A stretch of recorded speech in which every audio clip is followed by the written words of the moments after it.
الحمد لله الحمد لله رب العالمين، والصلاة والسلام على سيد الأنبياء والمرسلين. أما بعد، فأعوذ بالله من الشيطان الرجيم. بسم الله الرحمن الرحيم. قال الله تبارك وتعالى: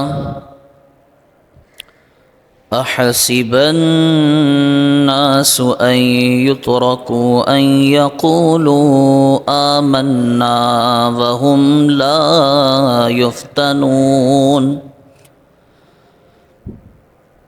ولقد فتنا الذين من قبلهم فليعلمن الله الذين صدقوا وَلَيَعْلَمَنَّ الْكَاذِبِينَ.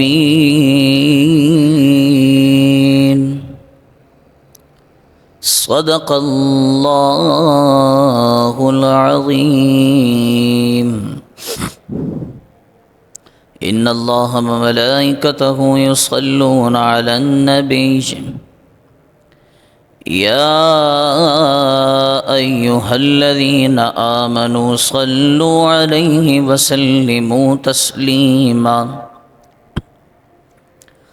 اللہم صل وسلم علی سیدنا ومولانا محمد قد ضاقت حیلتی ادرکنی یا رسول اللہ. مولاي صل وسلم دائما أبدا على حبيبك خير الخلق كلهم. يا رب بالمصطفى بلغ مقاصدنا واغفر لنا ما مضى يا واسع الكرم.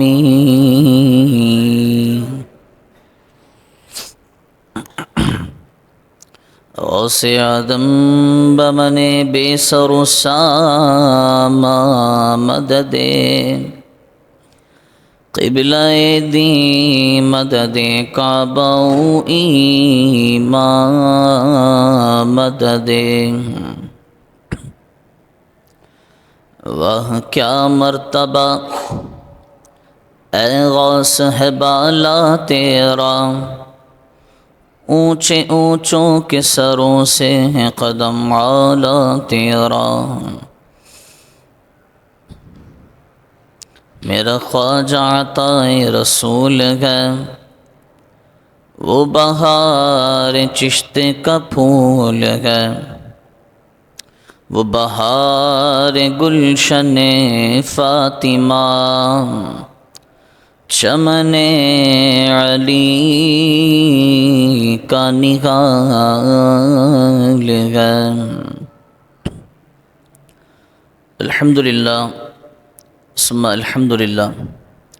اللہ رب العزت کا کروڑ احسان اور آقا دو جہاں صلی اللہ تعالی علیہ وعلی آلہ وصحبہ وبارک وسلم کی بارگاہ میں لاکھوں کروڑوں درود و سلام کہ جس رب کے فضل اور محبوب کریم علیہ الصلاۃ والسلام کی نگاہ کرم سے ہمیں آج کا یہ برکتوں والا دن نصیب ہوا.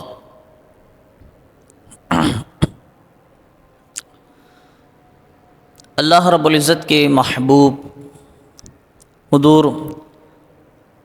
سید المرسلین خاتم النبیین صلی اللہ تعالی علیہ وعلی آلہ وصحبہ وبارک وسلم کا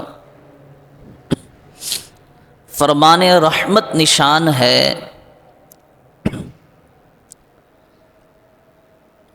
ان غریبوں کے لیے، یعنی ہم جیسے لوگوں کے لیے کہ جو حج اور عمرہ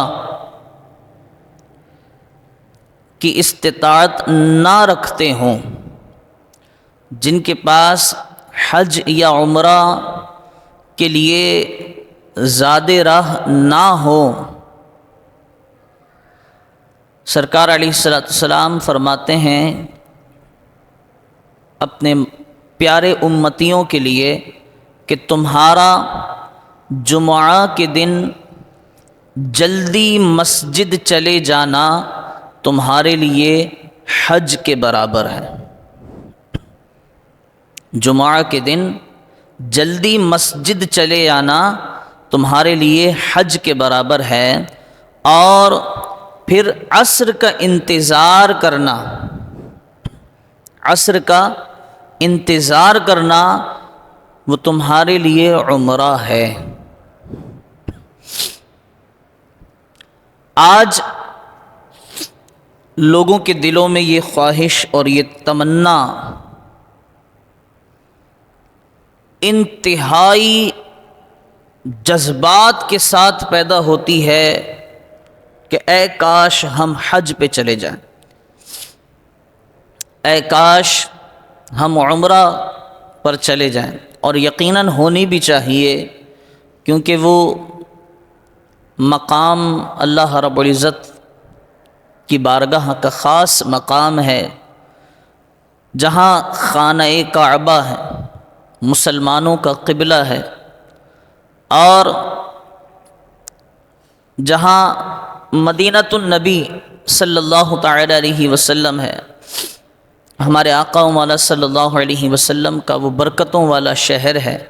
تو جذبات تو ضرور ہونے چاہیے، لیکن جب تک وہاں جانے کے لیے اسباب پیدا نہ ہوں تو جیسا کریم آقا علیہ السلام نے فرمایا اس پر ہی عمل ہو جائے کہ جناب ہم مسجد جلدی چلے جایا کریں، ہم عصر کا انتظار کر لیا کریں۔ ہو سکتا ہے، ممکن ہے کہ کل بروز محشر اگر ابھی دنیا میں ہم خانہ کعبہ نہ دیکھ سکے، اللہ کرے کہ ہم مدینے چلے جائیں، اللہ کرے کہ ہم بیت اللہ دیکھ لیں، لیکن اگر ہم خانہ کعبہ نہ دیکھ سکے اور مدینۃ النبی کی گلیوں میں نہ گھوم سکے تو کل بروز محشر حضور کے اس فرمان کی برکت سے ہمارا نام کم سے کم ان لوگوں میں تو لکھا جائے گا کہ جو حج اور عمرہ کی سعادت حاصل کر چکے ہیں۔ اس فرمان کو سمجھنے کی کوشش کریں۔ بہرحال آج جمعۃ المبارک ہے، اور کچھ چیزوں کو دیکھتے ہوئے ہم نے یہ ارادہ کیا ہے، اس میں ہمارے آج قاری ارشد القادری صاحب جو ہمارے مدرسے کے محتمم، اہتمام کرنے والے، مدرسہ چلانے والے جو شخصیت ہیں، یقیناً اہل علاقہ ان سے متعارف ہوں گے ہی، اور جو نہیں ہوں گے تو ہم نے یہ ارادہ یہ کیا کہ آج جس طرح ہم اپنے مدرسے کی کارکردگی آپ کے سامنے پیش کرتے رہتے ہیں، ہم نے یہ ارادہ کیا قاری صاحب کو آج دعوت دے کر کہ آج جمعہ میں آپ اس مسجد میں جو مدرسہ چل رہا ہے اس کی کارکردگی پیش کریں، لوگوں کو یہ پتہ چلے کہ ہم آپ کے علاقے میں بیٹھ کر آپ کی نسلوں کو کس طرح سنوارنے کا کام کر رہے ہیں۔ الحمدللہ۔ تو آج کے جو ہمارا جمعے کا بیان ہے وہ کم و بیش 2 بجے تک ہم کوشش کریں گے کہ ختم ہو جائے، اور اگر اللہ نے چاہا آج 2 بجے ہم نے بیان ختم کر دیا۔ آج تو چونکہ قاری صاحب بھی آئیں گے اور وہ تعارف پیش کریں گے مدرسے کا بھی، اپنا بھی، تو آج تو وہ پر جماعت کا وہی ٹائم ہو جائے گا، لیکن اگر آج ہم نے 2 بجے ختم کر دیا، آپ دعا فرمائیں، تو امید ہے، ممکن ہے کہ پھر یہ روٹین ہو جائے، پھر ہم 2 بجے ہی بیان ختم کرنے لگیں، اور اس کی ہونا بھی چاہیے کہ بہت طویل گفتگو ہو جاتی ہے اور بہت لیٹ ہو جاتا ہے، اور جب خاص طور پہ جب کہ چھوٹے دن ہوں، سردیوں کے دن ہوں، تو پھر عصر بہت قریب ہوتی ہے۔ بہرحال آج کا جو ہمارا جمعۃ المبارک کا موضوع ہے جناب، وہ یہ کہ ارض فلسطین سرزمین انبیاء۔ ہم نے گزشتہ جمعہ بھی جہاد پر اور ارض فلسطین پر بات کی، اور پچھلے کئی جمعوں سے ہم اسی پر گفتگو کر رہے ہیں، لیکن آج ہمارا ارادہ اس بات پر بنا کہ جناب آج ارض فلسطین پر نہیں، آج ارض فلسطین میں رہنے والوں پر بات ہو، چونکہ وہ حضور علیہ السلام کی امت ہیں، اور اللہ رب العزت نے قرآن میں اپنے محبوب کی امت کے لیے کیا کیا تحفے رکھے ہیں، آج اس پر بات ہو جائے۔ اللہ رب العزت نے قرآن پاک میں ارشاد فرمایا، احسب الناس ان يتركوا ان يقولوا آمنا وهم لا يفتنون۔ اللہ رب العزت نے فرمایا، کیا لوگ اس گھمنڈ میں ہیں کہ اتنی بات پر چھوڑ دیے جائیں گے کہ کہیں ہم ایمان لائے اور ان کی آزمائش نہ ہو؟ یہ اللہ رب العزت نے قرآن میں فرمایا۔ کیا لوگوں کو اس بات کا گھمنڈ ہے کہ وہ بس اس بات پر چھوٹ جائیں گے کہ وہ یہ زبان سے کہہ دیں کہ جناب ہم ایمان لائے، اے اللہ ہم ایمان لائے، یا رسول اللہ ہم آپ پر ایمان لائے، ہم آسمانی کی ان یترکوا، کیا یہ کافی ہوگا کہ وہ چھوڑ دیے جائیں گے؟ ایسا نہیں ہوگا۔ اب اس آیت کا شان نزول فرمایا، کیا لوگوں نے یہ سمجھ رکھا ہے کہ انہیں صرف اس بات پر چھوڑ دیا جائے گا کہ وہ کہتے ہیں کہ ہم ایمان لے آئے ہیں، اور انہیں شدید تکالیف، مختلف اقسام کے مصائب، عبادات کے ذوق اور شہوات کے ترک کرنے اور جان و مال میں طرح طرح کی مشکلات سے آزمایا نہیں جائے گا؟ انہیں ضرور آزمایا جائے گا، اور تاکہ ان کے ایمان کی حقیقت خوب ظاہر ہو جائے۔ آزمایا کس لیے جائے گا؟ تاکہ ان کے ایمان کی حقیقت خوب ظاہر ہو جائے، اور مخلص مومن اور منافق ان دونوں میں امتیاز ہو جائے۔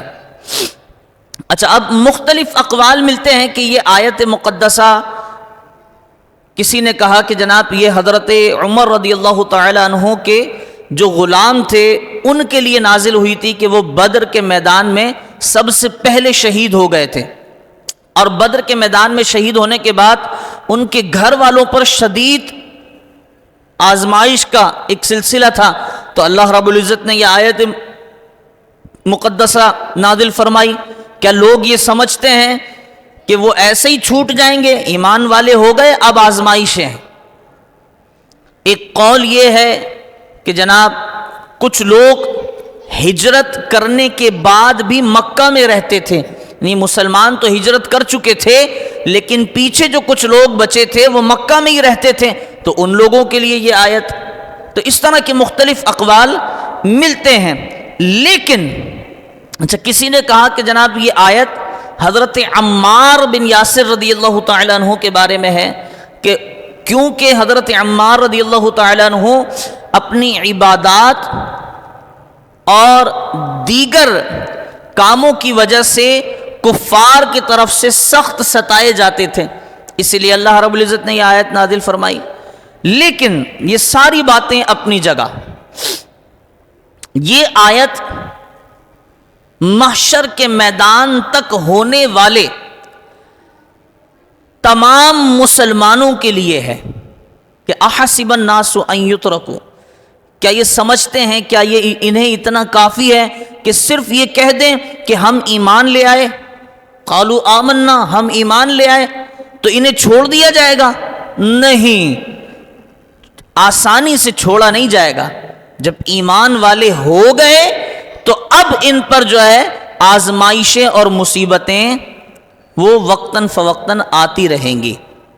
اچھا، اب سب سے پہلے اس آیت کو سمجھنے کے لیے اس بات کا سمجھنا ضروری ہے کہ اللہ رب العزت سب سے زیادہ آزمائش کس پر ڈالتا ہے اور کس پر سب سے کم آزمائش ہوتی ہے۔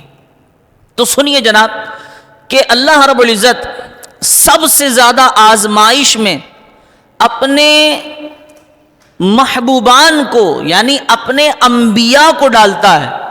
جیسے کہ مشہور ہے، سب سے پہلا ذکر ہم حضور خاتم الانبیاء صلی اللہ تعالی علیہ وسلم کا کریں گے کہ حضور علیہ الصلوۃ والسلام کو اللہ رب العزت نے آزمائشوں سے گزارا کہ جب آپ نے اعلان نبوت فرمایا اور آپ نے یہ اعلان کر دیا کہ جناب سب ایک خدا کی عبادت کریں گے اور وہی وحدہ لا شریک ہے، وہی عبادت کے لائق ہے، وہی واحد و یکتا ہے، سب ایک خدا کی عبادت کریں گے، تو کس طرح حضور علیہ الصلوۃ والسلام سے کفار نے دشمنی نبھائی ہے۔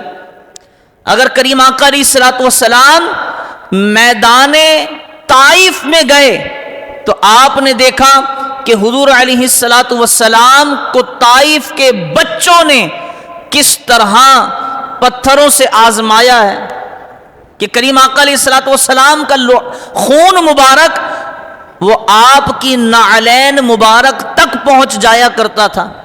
تو اللہ رب العزت نے اپنے محبوب، جسے انسان اپنا محبوب کہتا ہے، کیا کبھی اسے بھی آزماتا ہے؟ یعنی کہ اگر دنیا میں ہی کسی انسان کو کسی سے محبت ہو جائے تو وہ اس کی کوشش یہ ہوتی ہے کہ ساری آزمائشیں اور سارے امتحانات مجھ پر سے ہو کر کے گزر جائیں، میرے محبوب تک کچھ بھی نہ جا سکے۔ یقیناً ہر انسان کی یہ کوشش ہوتی ہے۔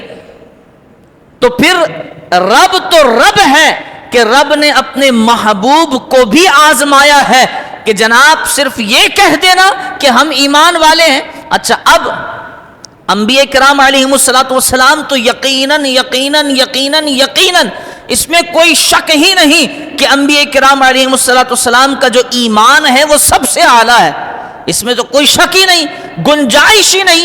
لیکن اللہ رب العزت نے پھر بھی اپنے انبیاء کرام علیہم الصلوۃ والسلام کو آزمایا۔ اس کی وجہ یہ نہیں کہ ان کا ایمان ظاہر ہو جائے، اس کی وجہ یہ ہے کہ اللہ سب سے زیادہ انہی کو آزماتا ہے جن کا ایمان سب سے زیادہ ہوتا ہے۔ جیسے حضرت ایوب علیہ السلام کو آزمایا گیا، حضرت یعقوب علیہ السلام کو آزمایا گیا، حضرت ابراہیم علیہ السلام کو آزمایا گیا، حضرت اسماعیل علیہ السلام کو آزمایا گیا، حضرت آدم علیہ السلام کو آزمایا گیا، حضرت نوح علیہ السلام کو آزمایا گیا۔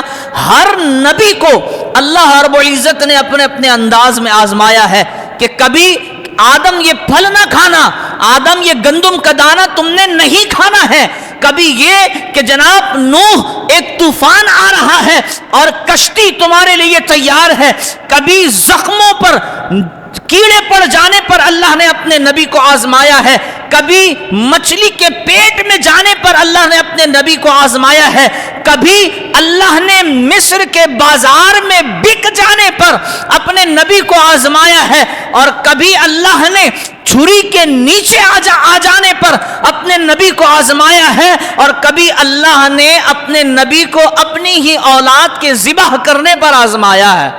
تو اللہ نے انبیاء کرام علیہم السلام کو مختلف انداز میں آزمایا ہے۔ کیوں؟ کیونکہ ان کا ایمان سب سے اعلیٰ تھا، ان کا ایمان سب سے اعلیٰ تھا۔ اب آپ دیکھ لیں نا کہ اگر ہمارے جسم پر زخم ہو جائے اور زخم ہونے کے بعد اتنا بھی کافی نہ ہو، اس زخم پر کیڑے پڑ جائیں، اس زخم پر کیڑے پڑ جائیں، تو ہم میں سے کون ایسا ہوگا کہ جو ان کیڑوں کے گر جانے پر انہیں اٹھا کر واپس زخم میں ڈالے اور پھر یہ کہے کہ اللہ رب العزت نے تیرا رزق زمین پر نہیں میرے اس زخم پر رکھا؟ ہم میں سے یقیناً کوئی بھی ایسا نہیں ہوگا، وہ یہی کہے گا کہ اللہ یہ کون سا امتحان لے رہا ہے، اے اللہ یہ کون سی آزمائش ہے، اے اللہ تو نے ہمیں کیوں اس درد میں مبتلا کر رکھا ہے، ہمارا عالم تو یہ ہوگا، لیکن اللہ نے جیسا جس کا ایمان تھا اسی طرح اسے آزمایا، جتنا تقویت والا ایمان اتنی ہی بڑی آزمائش۔ اب یہ تو تھی انبیاء کرام علیہم السلام کی بات، پھر اللہ نے اپنے محبوب کے صحابہ کو آزمایا، ہر نبی کے صحابی کو اللہ رب العزت نے آزمایا اپنے اپنے انداز میں۔ اب جیسا کہ ابھی ہم نے ذکر کیا کہ حضرت عمر رضی اللہ تعالیٰ عنہ کا غلام حضرت مہجع رضی اللہ تعالیٰ عنہ جب بدر کا معرکہ سجا، ابھی اعلان نبوت کو زیادہ عرصہ نہیں گزرا تھا، ابھی زیادہ تعداد میں مسلمان بھی نہیں ہوئے تھے، ابھی تو کچھ ہی تعداد تھی، سینکڑوں کی تعداد میں مسلمان تھے، اور ابھی معرکہ بدر سجا دیا گیا۔ جب آزمایا گیا تو ایسے آزمایا گیا کہ حضرت مہجع رضی اللہ تعالیٰ عنہ جو حضرت عمر کے غلام ہیں، بدر کے میدان میں سب سے پہلے انہیں شہید کرا دیا گیا، جن کے لیے حضور علیہ السلام نے فرمایا، اچھا دیکھیں بڑے مزے کی بات ہے کہ اللہ رب العزت جب کسی کو آزماتا ہے تو آزمائش پر پورا اترنے کے بعد اسے انعام و اکرام بھی عطا فرماتا ہے۔ کس طرح؟ جب حضرت عمر رضی اللہ تعالیٰ عنہ کے غلام کی شہادت ہوئی ہے نا، تو کریم آقا علیہ السلام نے فرمایا کہ لوگوں سن لو، یہ عمر کا غلام اب عمر کا غلام نہیں ہے بلکہ یہ شہیدوں کا سردار ہے، شہیدوں کا سردار ہے، اور جنت میں پکارے جانے والوں میں سب سے پہلا یہ شخص ہوگا۔ جب اللہ آزماتا ہے اور کوئی آزمائش پر پورا اتر جائے تو پھر اسے انعام بھی اسی طرح دیا جاتا ہے۔ پھر اس کے بعد آپ سب کے علم میں ہے کہ صحابہ کرام علیہم رضوان کی مختلف انداز میں آزمائشیں، جتنا جس کا ایمان مضبوط تھا اللہ رب العزت نے اتنا ہی آزمایا۔ اس پر سرکار علیہ السلام کی ایک حدیث مبارکہ کہ ایک صحابی رسول حاضر ہو گئے، یا رسول اللہ میں آپ سے بڑی محبت کرتا ہوں، یا رسول اللہ میں آپ سے بڑی محبت کرتا ہوں۔ چلیں یہ حدیث میں پیش کر رہا ہوں نا، آپ کے ایمان کو تو طاقت ملے گی ہی، آپ کے عشق کو بھی ایک نیا رنگ مل جائے گا۔ عرض کرنے لگے، یا رسول اللہ میں آپ سے بڑی محبت کرتا ہوں۔ اے کریم آقا میں آپ سے بہت زیادہ محبت کرتا ہوں۔ فرمایا کتنی؟ یا رسول اللہ اس دنیا میں جو کچھ ہے وہ سب آپ کے قدموں پہ قربان، اتنی محبت۔ کریم آقا علیہ السلام نے فرمایا سوچ لو۔ کیا فرمایا؟ سوچ لو۔ پھر وہ عرض کرنے لگے، نعم یا رسول اللہ میں محبت کرتا ہوں آپ سے۔ پھر حضور علیہ السلام نے فرمایا سوچ لو۔ پھر تیسری مرتبہ پھر آپ نے عرض کی کہ یا رسول اللہ میں آپ سے بہت زیادہ محبت کرتا ہوں۔ کریم آقا علیہ السلام نے فرمایا تو اب تیار ہو جاؤ، اب تیار ہو جاؤ۔ یا رسول اللہ تیاری کس بات کی کرنی ہے؟ میں تو آپ سے محبت کرتا ہوں، ایسی کیا بات ہو گئی کہ مجھے تیاری کرنی پڑے گی؟ تو محبوب علیہ السلام فرماتے ہیں کہ اے میرے صحابی، جب کوئی مجھ سے بے پناہ محبت کرتا ہے آزمائشیں اس طرح اترتی ہیں جیسے آبشار سے پانی گرتا ہے، جیسے آبشار سے پانی گرتا ہے، اسی طرح اس پر آزمائشوں کا نزول ہوتا ہے۔ تو جتنا جس کا ایمان ہوتا ہے اللہ رب العزت اسے اسی انداز میں آزماتا ہے۔ یہ مختصر سی تمہید میں نے آپ کے سامنے رکھی ہے کہ اللہ رب العزت اس انداز میں مسلمانوں کو آزماتا ہے۔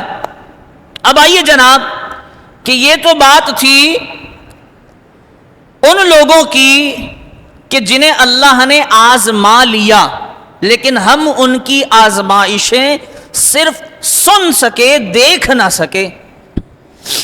انہیں تو اللہ نے آزما لیا، ہم نے صرف سنا، اور سننے کے بعد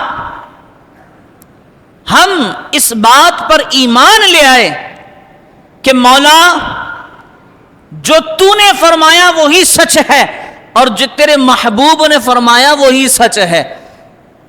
ہم ایمان لاتے ہیں کہ آزمائش ہوتی ہے، اور یہ سارے واقعات ہمارے سامنے جو ہم نے سن لیے. اب یقین بھی دو طرح کا ہوتا ہے. ایک ہوتا ہے عین الیقین، اور ایک ہوتا ہے حق الیقین. حق الیقین یہ کہ ہمیں اور آپ کو اس بات پر یقین ہے کہ آزمائش ہوتی ہے، یہ ہے حق الیقین کہ ہاں یقین ہے. اور عین الیقین یہ ہوتا ہے کہ جب ہمیں بالذات اس بات کا مشاہدہ ہو جائے کہ آزمایا جاتا ہے، یہ کہتے ہیں عین الیقین. مثال کے طور پر اگر کوئی شخص آئے اور وہ یہ کہے کہ جناب چینی میٹھی ہوتی ہے، چینی میٹھی ہوتی ہے، اور ہم اس کی بات پر کہیں کہ ہمیں تمہاری بات پر یقین ہے چینی واقعی میٹھی ہوتی ہے، یہ ہوتا ہے حق الیقین، یقین آ گیا. اور عین الیقین یہ ہوتا ہے کہ ہم نے ہاتھ ڈالا اس چینی میں اور چینی اٹھائی اور منہ میں ڈال لی. اب یہ ہو گیا عین الیقین. یعنی کوئی لاکھ کہے چینی کڑوی ہوتی ہے، ہم کہیں گے کہ ہمیں عین الیقین ہے کہ چینی میٹھی ہوتی ہے. کیوں؟ ہم نے ذاتی طور پر اس کا مشاہدہ کیا ہے کہ جناب چینی میٹھی ہوتی ہے. اب دیکھیے جناب، اللہ رب العزت نے قرآن میں فرمایا کہ آزمائش اترتی ہے.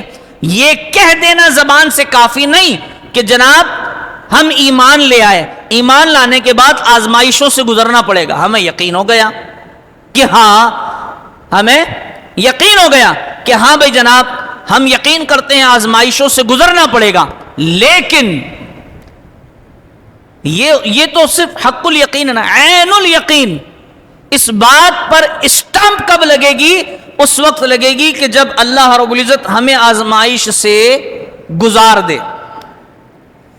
اب دیکھیے جناب، اس آزمائش والی بات کا عین الیقین کس کو ہو رہا ہے؟ یہ ہو رہا ہے فلسطینیوں کو. اور ہمیں ویسے تو اللہ سے دعا کرنی چاہیے کہ مولا تیری رحمت بڑی وسیع ہے، اور ہم ایمان میں اتنے کمزور ہو چکے ہیں کہ ہم اتنی سختیاں برداشت نہیں کر سکتے. اتنی سختیاں ہم برداشت نہیں کر سکتے. اگر ہم پر یہ سختیاں ٹوٹ پڑیں تو شاید ہم شکوہ کر بیٹھے اللہ رب العزت کی بارگاہ میں، یہ مولا ہم پر اتنا سخت کیوں ہو رہا ہے. لیکن آپ دیکھیے جناب، کمال ہے ان مسلمانوں کے ایمان پر کہ جن کی گود میں ان کے بچے ہیں اور کسی بچے کا سر نہیں ہے، کسی بچے کا پیر نہیں ہے، کسی بچے کا پیٹ پھٹ گیا ہے، کسی بچے کا آدھا سر پھٹ گیا ہے، لیکن پھر بھی وہ اللہ رب العزت کی بارگاہ میں یہ نہیں کہہ رہے کہ مولا ہم ہی کیوں. وہ اللہ رب العزت کی بارگاہ میں یہ شکوہ نہیں کر رہے، بلکہ اپنے بچوں کی لاشوں کو اٹھا کر وہ اللہ رب العزت کا قرآن پڑھ رہے ہیں. حسبنا اللہ نعم الوکیل، حسبنا اللہ نعم الوکیل، حسبنا اللہ نعم الوکیل. اسے کہا جاتا ہے کہ جس کا جتنا ایمان مضبوط ہوتا ہے اللہ رب العزت اس پر اتنی ہی آزمائش نازل فرماتا ہے. جیسا کہ ہم نے تمہیداً بھی عرض کیا، انبیاء، صحابہ، اولیاء اور اب آج کے مسلمان. اب دیکھنے کی بات یہ ہے، اولاً تو ہم یہ دعا کر رہے ہیں کہ مولا ہم آزمائشوں کے قابل نہیں، لیکن سوچنے کی بات یہ ہے کہ جو آزمائش اللہ رب العزت فلسطینیوں سے لے رہا ہے، وَلَنَبْلُوَنَّكُمْ بِشَيْءٍ مِّنَ الْخَوْفِ وَالْجُوعِ وَنَقْصٍ مِّنَ الْأَمْوَالِ وَالْأَنفُسِ وَالثَّمَرَاتِ، سب ہر اعتبار سے آزمایا جا رہا ہے. انہیں خوف بھی ہے، انہیں اپنے بچوں کا غم بھی ہے، وہ اپنے مال سے ہاتھ دھو بیٹھے ہیں، گھر سے بے گھر ہو گئے ہیں. ہر اعتبار سے اللہ رب العزت آزما رہا ہے. لیکن سوچنے کی بات یہ ہے، اپنے ایمان کا محاسبہ کرنے کی بات یہ ہے کہ اگر اللہ رب العزت نے ہمیں آزما لیا، اگر اللہ رب العزت نے ہمارا امتحان اتنا سخت لے لیا تو ہم پھر کس مقام پر کھڑے ہیں؟ آئیے میں بس چند منٹوں میں یہ بات بھی عرض کر دوں کہ ہم کس مقام پر کھڑے ہیں۔ ہم کھڑے ہیں اس مقام پر کہ اگر حضور سید المرسلین صلی اللہ علیہ وسلم، بھئی دیکھیں یہ ایمان اور یہ آزمائشیں، یہ مصیبتیں اور اس دنیا میں جو کچھ بھی ہے وہ حضور علیہ الصلوۃ والسلام کی نعلین کا صدقہ۔ اب دیکھیے کہ آزمائش تو ایمان کی تقویت پر ہے نا، مشروط ہے ایمان، اور آزمائش کی حیثیت اور اس کا معیار مشروط ہے ایمان کی حیثیت پر کہ جتنا ایمان اتنی آزمائش۔ لیکن سوچنے کی بات یہ ہے کہ ایمان ملا ہے ہمیں محبوب رب پروردگار کی طرف سے، ان کے صدقے، اور جب محبوب علیہ الصلاۃ والسلام کی ذات پر ہی حملہ ہو جائے، اس سے بڑھ کر آزمائش کیا ہو سکتی ہے؟ میں آپ سے یہ کہتا ہوں کہ بھئی حضور علیہ الصلاۃ والسلام کی اس حدیث مبارکہ کی طرف ذرا نظر دوڑائیں۔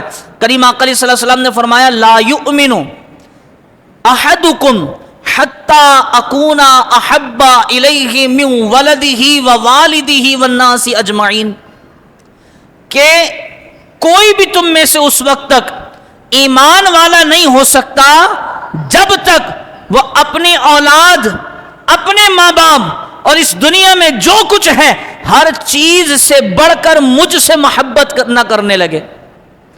اس حدیث پاک کو نظروں میں رکھیں اور اس میری بات پر توجہ دیں کہ جناب ہاتھوں میں اولاد کی لاش ہو یہ ایک جگہ، مال کے کھو جانے کا ڈر ہو یہ ایک جگہ، اور مال و اسباب بھی چلا گیا، اپنی جان کے ختم ہو جانے کا ڈر ہو، یہ ساری آزمائشیں ایک جگہ پر کھڑی ہیں۔ لیکن حضور علیہ السلام نے فرمایا ان سب سے بڑھ کر مجھ سے محبت کرنی ہے۔ تو جب حضور کی ذات پر حملہ ہو جائے تو کیا یہ آزمائش ان آزمائشوں سے بڑی نہیں ہے؟ کہ جناب ہم نے تو ایمان کی شرط یہ دیکھی ہے کہ حضور سے محبت کی جائے، لیکن حضور سے محبت ایسی کی جائے کہ اگر گود میں ہمارا ننھا سا بچہ ہی کیوں نہ ہو اور اس بچے کی میت ہو اور ہمیں حضور کی ذات کے لیے بلایا جائے تو ہم اس بچے کی میت کو ایک طرف رکھ کر حضور کے لیے چل دوڑے۔ یہ ہے ایمان، اور اسے کہتے ہیں آزمائش۔ جو اللہ نے فرمایا نا اولاد کے ذریعے، مال کے ذریعے، خوف کے ذریعے، اپنی جان کے ذریعے، اسے کہا جائے گا آزمائش۔ جو ان پر گزر رہی ہے وہ بھی آزمائش ہے، لیکن ان سے بڑی آزمائش سے پاکستان کے مسلمان گزر چکے ہیں، اور بڑے افسوس کے ساتھ عرض یہ کرتا ہوں کہ جناب پاکستان کے مسلمان اس آزمائش میں فیل ہو چکے ہیں، ناکام ہو چکے۔ مولانا کیسے؟ جناب وہ ایسے، بس یہ میں آخری بات عرض کر رہا ہوں، پھر اس کے بعد جس طرح میں نے ابھی بیان کے شروع میں عرض کیا تھا، ہمارے جو مدرسہ اس مسجد میں چل رہا ہے، مدرسے کے جو قاری صاحب ہیں جناب قاری ارشد القادری صاحب محتمم ہیں، اس مدرسے کے نظام کو دیکھ رہے ہیں، وہ آپ کے سامنے ہمارے اس مدرسے کا تعارف اور اس کے لیے کچھ بنیادی باتیں عرض کریں گے، تو آپ ذرا ان کی باتیں توجہ سے سنیے گا۔ بس آخری بات میں یہ عرض کر رہا ہوں کہ جناب سید المرسلین صلی اللہ علیہ وسلم کی ذات پر حملہ ہوا اور پاکستانیوں سے امتحان لیا گیا، اور ملک پاکستان کے رہنے والے مسلمان اس امتحان اور اس آزمائش کو سمجھ نہ سکے۔ اس وقت جب آزمائش لی جا رہی تھی تو تب کسی کو اپنے بچے یاد آ گئے، کسی کو اپنے ماں باپ یاد آ گئے، کسی کو اپنا مال و اسباب یاد آ گئے، کسی کو اپنی دولت یاد آ گئی، کسی کو اپنی شہرت یاد آ گئی، کسی کو اپنی سیاست یاد آ گئی۔ غرض یہ کہ ہر ایک بندہ سوائے کچھ لوگوں کے کہ جو میدان عمل میں کھڑے رہے، سوائے ان لوگوں کے ہر ایک مسلمان یہ کہتا ہوا نظر آیا کہ اگر ہم میدان عمل میں گئے تو محبوب کی ذات سے زیادہ، اگرچہ ان کی زبانیں یہ بیان نہیں کر رہی تھی لیکن ان کا عمل یہ چیخ چیخ کر کہہ رہا تھا کہ اگر ہم میدان عمل میں گئے، فلسطینیوں تمہارے لیے نکلنا تو بڑی دور کی بات ہے، ہم تمہارے محبوب، ہمارے محبوب کے لیے گھروں سے نہ نکلے، فلسطینیوں تم اگر اپنا خون دے رہے ہو، ساتھ ہے کہ ہم تمہارے لیے اپنے گھروں سے نکلیں گے، ہم اپنے نبی کے لیے اپنے گھروں سے نہ نکلے، فلسطینیوں یہ بڑی دور کی بات ہے کہ ہم یہ دیکھ رہے ہیں کہ تمہارے بچے مر رہے ہیں، تمہاری مائیں بہنوں کی عزتیں لوٹ رہی ہیں، لیکن یہ بڑی دور کی بات ہے ہم اپنے نبی کی ناموس کے لیے نہ نکلے تو ہم تمہارے لیے کیا نکلیں گے؟ اگرچہ ہماری زبانیں یہ نہیں کہہ رہی لیکن ہمارے عمل نے یہ چیخ چیخ کر بتایا ہے کہ اے فلسطینیوں، ہم تو اپنے نبی کے لیے نہ نکلے۔ معذرت کے ساتھ میرے الفاظ ہوتے سخت ضرور ہیں لیکن حقیقت یہی ہے، ہم یہ سمجھتے ہیں کہ ہماری آزمائش ابھی آنے والی ہے، لیکن اے سنی مسلمانوں تمہاری آزمائش آنے والی نہیں ہے، آ کر گزر گئی ہے۔ آزمائش آ کر گزر گئی ہے جس میں ہم انتہائی شرمندگی کے ساتھ ناکام ہو چکے ہیں۔ تو ہمیں، اگرچہ ہمیں یہ حق نہیں کہ جناب ہم صرف دل کی کیفیات پر فتویٰ دینے کو اس منبر سے جاری ہو جائیں، اس کی اجازت بھی نہیں، لیکن اتنا ضرور ہے اس آیت مقدسہ کی روشنی میں کہ لوگوں کا صرف یہ کہہ دینا کہ ہم ایمان لے آئے اتنا کافی نہیں ہے، ان کی جان چھوٹنے والی نہیں ہے، انہیں آزمایا جائے گا، انہیں آزمایا جائے گا۔ تو ایمان والوں، ایک بار تو ہم ناکام ہو گئے، قرآن کی عزت و حرمت کا مسئلہ ہوا تو ہم ناکام ہو گئے، اللہ رب العزت کا مسئلہ ہوا تو ہم ناکام ہو گئے، محبوب علیہ الصلاۃ والسلام کا مسئلہ ہوا تو ہم ناکام ہو گئے۔ لیکن اب اللہ نہ کرے کہ کبھی ایسا ہو کہ حضور علیہ السلام کی ذات پر حملہ کیا جائے، لیکن کفار باز آنے والے نہیں ہیں، اگر کبھی ایسا ہو تو ہم انشاءاللہ ناکام، یہ تو ابھی آپ بتا رہے ہیں کہ آپ ناکام ہوں گے یا نہیں ہوں گے، اونچی بولے ہم ناکام، ہم ناکام، ہم ناکام نہیں ہوں گے۔ جس طرح میں نے یہ شعر پہلے بھی عرض کیا تھا کہ یہ بات عیاں ہے دنیا پر، ہم پھول بھی ہیں تلوار بھی ہیں، یہ بات عیاں ہے دنیا پر، ہم پھول بھی ہیں تلوار بھی ہیں، یا بزم جہاں مہکائیں گے یا خون میں نہا کر دم لیں گے۔ وآخر دعوانا ان الحمدللہ رب العالمین۔ اب مختصر سا تعارف ہمارے جناب قاری ارشد القادری صاحب آپ کے سامنے پیش فرمائیں گے، اس مدرسے کے بارے میں جو آپ کی مسجد میں چل رہا ہے۔ آپ نعروں کے ساتھ استقبال کیجئے، نعرہ تکبیر، نعرہ رسالت، نعرہ غوثیہ۔ یا ایھا خاتم النبیین وعلی آلہ وصحبہ اجمعین، اما بعد فاعوذ باللہ السمیع العلیم من الشیطان الرجیم، بسم اللہ الرحمن الرحیم۔ معزز حاضرین مسجد، آپ تمام حضرات کی خدمت میں سلام عرض کرتا ہوں، اور چند گزارشات جو میں سمجھتا ہوں کہ اس وقت میری ذمہ داری بنتی ہے آپ سے کرنے کی، کیونکہ وقت گزرنے کے بعد جب کوئی بندہ بات کرتا ہے، کچھ کہتا ہے، تو پھر اس کا وہ اثر نہیں ہوتا اور فائدہ بھی حاصل نہیں ہوتا۔ گزشتہ تقریباً 2 سال کا عرصہ ہونے کو ہے،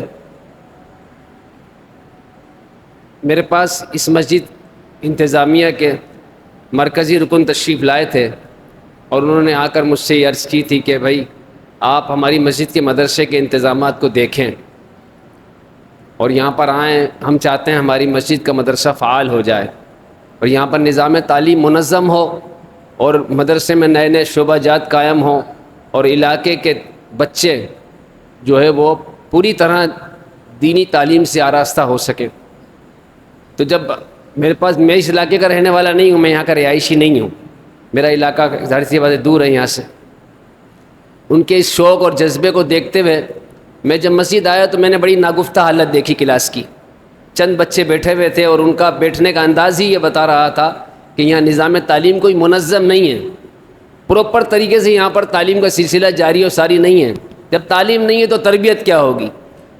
خیر، میں نے طلحہ جعفری صاحب بھی، کیونکہ ہمارے بڑے پرانے ساتھی ہیں، ان کا بھی مجھے حکم تھا کہ آپ کچھ نہ کچھ کریں۔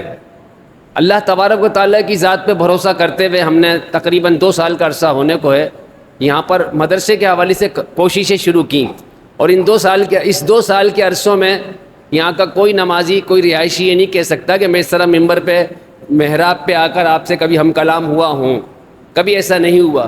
محفل میں مجھے کئی بار مائک بھی ملا اور میں نے مدح سرائی کی سعادت بھی حاصل کی، لیکن میں نے آپ سے اس حوالے سے کبھی گفتگو نہیں کی۔ لیکن کیونکہ مفاد اب آپ ہی کا ہے، مسئلہ آپ ہی کے ایمانوں کا ہے، مسئلہ آپ ہی کے علاقے کا ہے، اس مدرسے میں پڑھنے والے بچے تقریباً تمام آپ ہی کے بچے ہیں، اس علاقے ہی کے بچے ہیں۔ ہم نے جب کام شروع کیا تھا اس وقت صورتحال جو ناگفتہ کی تھی ہم نے آپ کے سامنے ذکر کیا کہ ہمیں کچھ نظر بھی نہیں آ رہا تھا، لیکن الحمدللہ اس وقت دوپہر کے وقت ہماری 2 کلاسیں پوری ہونے کو ہیں، 2 کلاسیں پوری ہو چکی ہیں، جبکہ ایک کلاس بھی نہیں تھی، ایک کلاس بھی پوری نہیں تھی، اور سسٹم کوئی تھا نہیں، جسے سسٹم بولتے ہیں، نظام تعلیم، تربیت، کچھ نہیں تھا۔ ہم نے یہاں باقاعدہ نصابی تعلیم کا سلسلہ بھی شروع کیا، اور الحمدللہ قرأت و تجوید کے جو بنیادی قواعد اور اصول ہوتے ہیں اس کے مطابق حسن قرأت کے ساتھ بچوں کی جو ہے وہ تعلیم کا سلسلہ ہم نے شروع کیا۔ استادوں کی نگرانی، منتھلی جو چیکنگ ہوتی ہے، ہر چیز کو ہم نے یہاں منظم بنانے کی کوشش کی، تو وہ ایک کلاس بڑھ کر اب الحمدللہ دوپہر میں 2 کلاسیں ہو چکی ہیں۔ اس طرح خواتین کے شعبے میں بھی ہم نے ورکنگ کی، اور ایک معمر خاتون ہم لے کر آئے، 9 عمر خاتون، یعنی چھوٹی کم تجربہ معلمہ سے زیادہ بہتر ایک معمر خاتون ہوتی ہیں، ہم ایک معمر خاتون لے کر آئے اور ہم نے ان کے ذریعے بھی خواتین کے شعبے کو فعال کرنے کی کوشش کی، اور بھی الحمدللہ تعالیٰ اس طرح ہمارے خواتین کا شعبہ بھی جو ہے وہ بہتری کی طرف الحمدللہ دن بدن جا رہا ہے، اور اس میں ہم نے جو آگے پروگرام طے کیا ہے وہ بھی انشاءاللہ ہم اس کے مطابق جد و جہد کرنے کا جذبہ رکھتے ہیں۔ اس وقت میں اپنی ذات کے حوالے سے آپ سے کوئی بات نہیں کرنا چاہتا، کیوں کمیٹی نے بھی مجھے یہی لائن دی کہ آپ بات کریں۔ کمیٹی سے میں کوئی شکوہ گلہ کر ہی نہیں سکتا، کمیٹی کے اور مسجد کے جو مالی حالات ہیں بعین ہی میرے سامنے ہیں، سب جو مسجد کے حالات ہیں، مسجد کی کمیٹی کے جو حالات ہیں، بہت اس ٹائم آزمائش میں چل رہی ہے مسجد کمیٹی۔ تو میں بھی آپ کی خدمت میں یہ عرض کرنا چاہتا ہوں کہ خدمت قرآن کے جذبے کے ساتھ آپ تمام میرے بھائی جتنے بھی یہاں موجود ہیں اپنی خدمات ایمانی جذبے کے ساتھ پیش کریں، اس خدمت قرآن کے جذبے کے ساتھ پیش کریں، کیونکہ یہ بچے جو یہاں پڑھنے آتے ہیں اکثریت نہیں بلکہ بھاری اکثریت غریب بچوں کی ہیں۔ ہم کسی سے کوئی فیس بھی وصول نہیں کر سکتے، ہمیں شرم آتی ہے مانگتے میں بھی، ہم کسی بچے سے کوئی فیس وصول نہیں کر سکتے، ہم نہیں مانگتے۔ لہذا جو حضرات اس وقت مسجد میں موجود ہیں وہ اپنی مالی خدمات اس مدرسے کو مستحکم بنانے کے لیے پیش کریں تاکہ یہاں پر جو مسائل ہیں وہ حل ہو سکیں۔ اس وقت بھی صبح میں ہمارے خواتین کی کوئی کلاس موجود نہیں ہے، دوپہر میں سسٹم ہم نے 2 کلاسوں کا بنایا ہوا ہے۔ اب صبح میں کلاس کیسے شروع ہوگی؟ ظاہر سی بات ہے جب ہم صبح میں کلاس شروع کریں گے اس کے لیے بھی ہمیں کوئی معلمہ ہائر کرنی پڑیں گی، صبح میں ہمیں شعبہ حفظ فل ڈے کی کلاس کا مسئلہ، یہ نظام تعلیم کو مربوط اور منظم بنانے کے لیے آپ سمجھتے ہیں کہ وسائل درکار ہوتے ہیں، پیسہ چاہیے ہوتا ہے، بغیر وسائل کے بغیر فنڈ کے کچھ بھی نہیں ہوتا، اور بالخصوص جب ادارہ کوئی فیس بھی وصول نہیں کر رہا ہو، کوئی ایسی آمدنی بھی موجود نہیں ہے مسجد کی بہت بڑی کہ جس کے ذریعے کوئی سیٹ سپورٹ کر رہا ہو، کوئی بڑی تنظیم سپورٹ، کوئی اس بات کو کسی صورت بھی ثابت نہیں کر سکتا کہ اس مسجد کو یا اس مدرسے کو کوئی تنظیم سپورٹ کر رہی ہے۔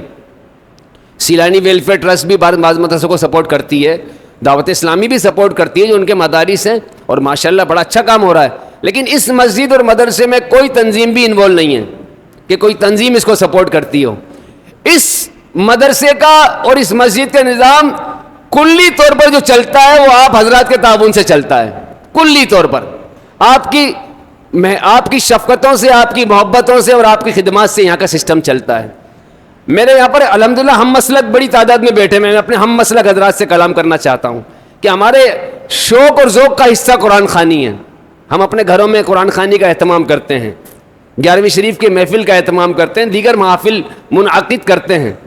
اور میں یہ اس ٹائم جو مدرسے کے حوالے سے سوال کر رہا ہوں وہ بھی اپنے ہم مسلک لوگوں سے کر رہا ہوں جو میرے مسلک سے تعلق رکھتے ہیں کہ یہ مسجد بھی اہل سنت و جماعت اور میرے جیسی بات ہے محبت والے لوگ 11ویں کی محفلیں یہاں ہوتی ہیں. تو یار آپ لوگ اس بات کے تو شوقین ہو, آپ کے گھر قرآن خوانی ہو جائے سال میں. کبھی اپنے اندر یہ شوق بھی تو پیدا کرو نا کہ پورا دن مسجد میں, ایک دن پورا دن صبح سے رات تک میری طرف سے قرآن خوانی ہو. بچے اللہ کو پکارے, قرآن کی تلاوت کر رہے ہیں اور صبح سے شام تک, اور یہ صبح سے شام تک جو قرآن خوانی ہو یہ میری طرف سے ہو. مسجد میں قرآن خوانی کس کی طرف سے ہو؟ یہ میری طرف سے ہو. ہم نے جو ایک غیر حتمی جو ہمارا ایک اندازہ ہے مسجد کے اخراجات کے حوالے سے, اس وقت ابھی شعبہ جات کا اضافہ ہم نے پوری طرح کیا نہیں ہے. اگر آپ لوگ اتنا ذہن بنا لیں کہ بھائی مدرسے کا کم از کم ایک دن کا خرچہ ہی ایسے لوگ ہمارے کو دے دیں, 30 افراد کھڑے ہو جائیں یا 30 افراد اپنا نام لکھوا دیں کہ بھائی ایک دن کا خرچہ مدرسے کا میں دے دوں گا, تو تقریباً ایک دن کا خرچہ ہمارے مدرسے کا جو ہم چاہتے ہیں جس طرح صبح کی کلاس شروع کرنے کے ساتھ وہ کوئی زیادہ نہیں بنتا.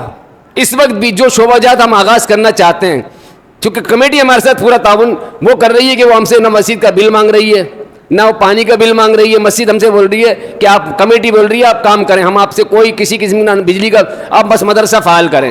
تو بھائی میرے پاس اس وقت جو آپ سے گزارش عرض کرنے کو وہ یہ ہے کہ آپ میں سے مجھے 30 افراد ہی ایسے مل جائیں جو مسجد کا, مدرسے کا ایک دن کا خرچہ برداشت کر لیں. ایک دن کا خرچہ ایک اندازے کے مطابق 2000 روپے بنتا ہے. اگر ہم ان شعبہ جات کا قیام عمل میں لائیں جو ہم صبح میں کلاس شروع کرنا چاہتے ہیں, فل ڈے کی کلاس شروع کرنا چاہتے ہیں, تو ایسے اگر مجھے 30 افراد مل جائیں کہ جو 2000 روپے مہینے کی ذمہ داری لے لیں کہ بھائی 2000 روپے آپ ہم سے لے لیا کریں, 2000 روپے ہم سے لے لیا کریں, 30 افراد بھی مل جائیں تو پھر مجھے آپ کے سامنے دوبارہ جمعے میں کھڑے ہو کر اپیل نہیں کرنی پڑے گی انشاءاللہ.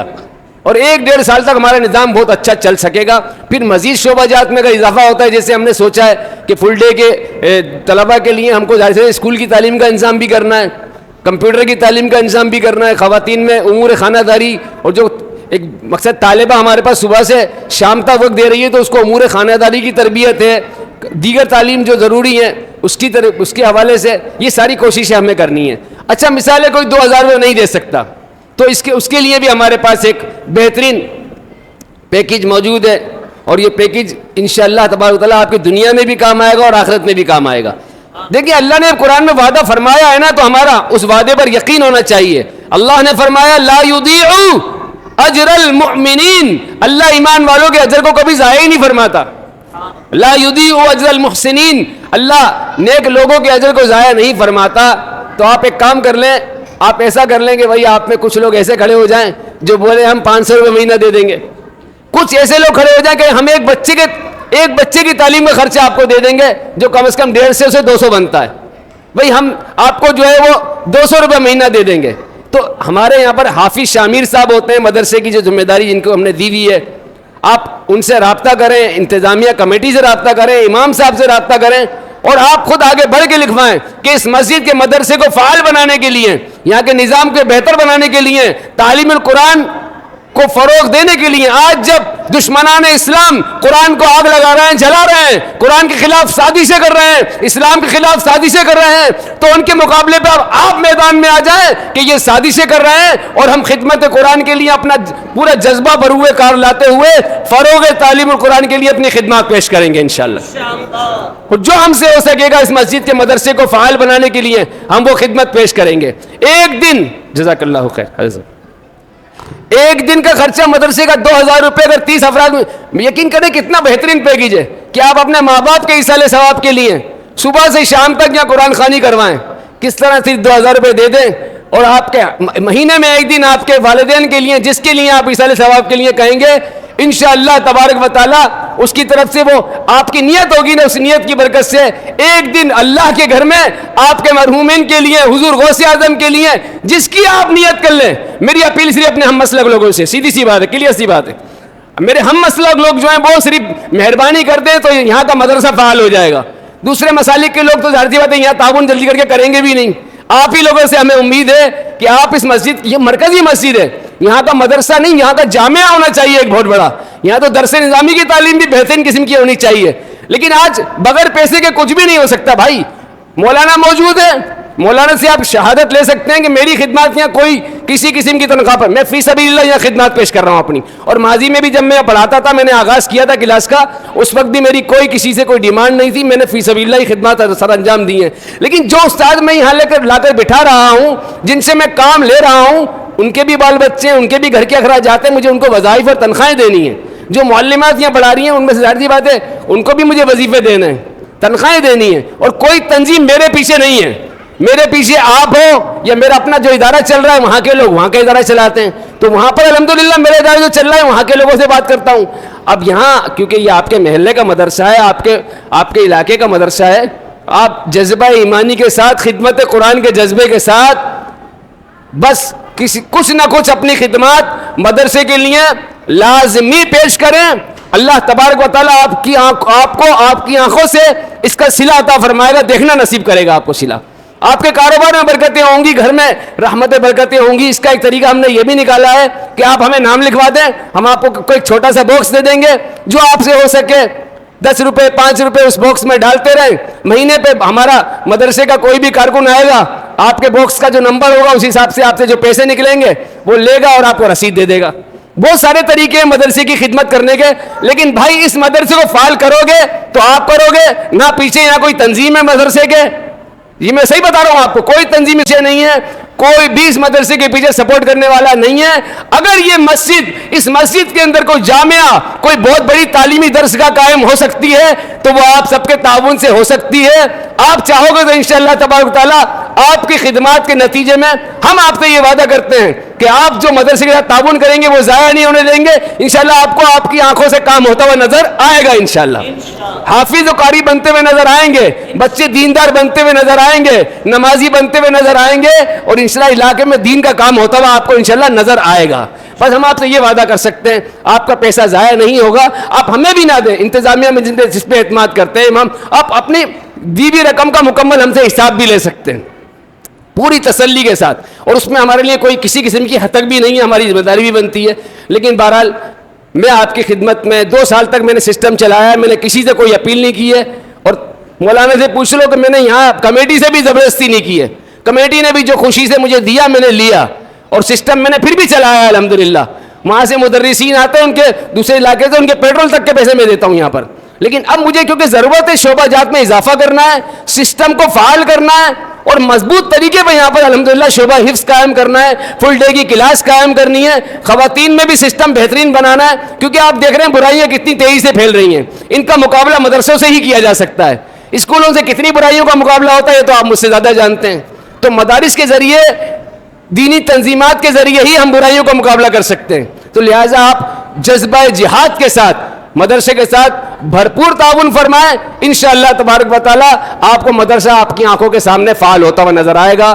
وآخر دعوانا الحمد للہ. آپ تمام حضرات کا بہت شکریہ ادا کرتا ہوں, انتظامیہ کا شکریہ ادا کرتا ہوں کہ انہوں نے آپ سے مجھے ہم کلام ہونے کا موقع عطا فرمایا. جزاکم اللہ خیر. کر بھی کہا تھا کہ دن بہت چھوٹے ہو گئے, اور مجھے بھی احساس ہے, اور یہ کوئی اتنا بڑا شرعی مسئلہ بھی نہیں ہے کہ جس پر میں ڈٹ جاؤں کہ نہیں بھائی نماز ہوگی تو 2:30 بجے ہی ہوگی, اس سے پہلے ہو نہیں سکتی. تو آئندہ جو جمعہ ہوگا ہمارا وہ انشاءاللہ جس طرح آج ہم نے اپنا بیان, جہاں وقت ہمیں لگا کہ بس اب ٹائم ہو گیا اور ان کو وقت دینا, ہم نے اپنا بیان ختم کر دیا. انشاءاللہ آئندہ جمعہ جو ہوگا وہ ہم پوری کوشش کریں گے, پوری مکمل ساری بازیاں لگا دیں گے انشاءاللہ, اور 2:15 2:20 پہ انشاءاللہ جمعہ پڑھا دیں گے انشاءاللہ. تو آپ بھی کوشش کیجئے گا کہ آپ وقت سے پہلے مسجد میں آ جائیں. یہ جو گھڑی میں ٹائم 2:30 کر دیا تھا, انشاءاللہ اب جب تک یہ دن چھوٹے ہیں انشاءاللہ یہ ٹائم ہم اس کو 2:15 کر دیں گے. سنتیں ادا فرما.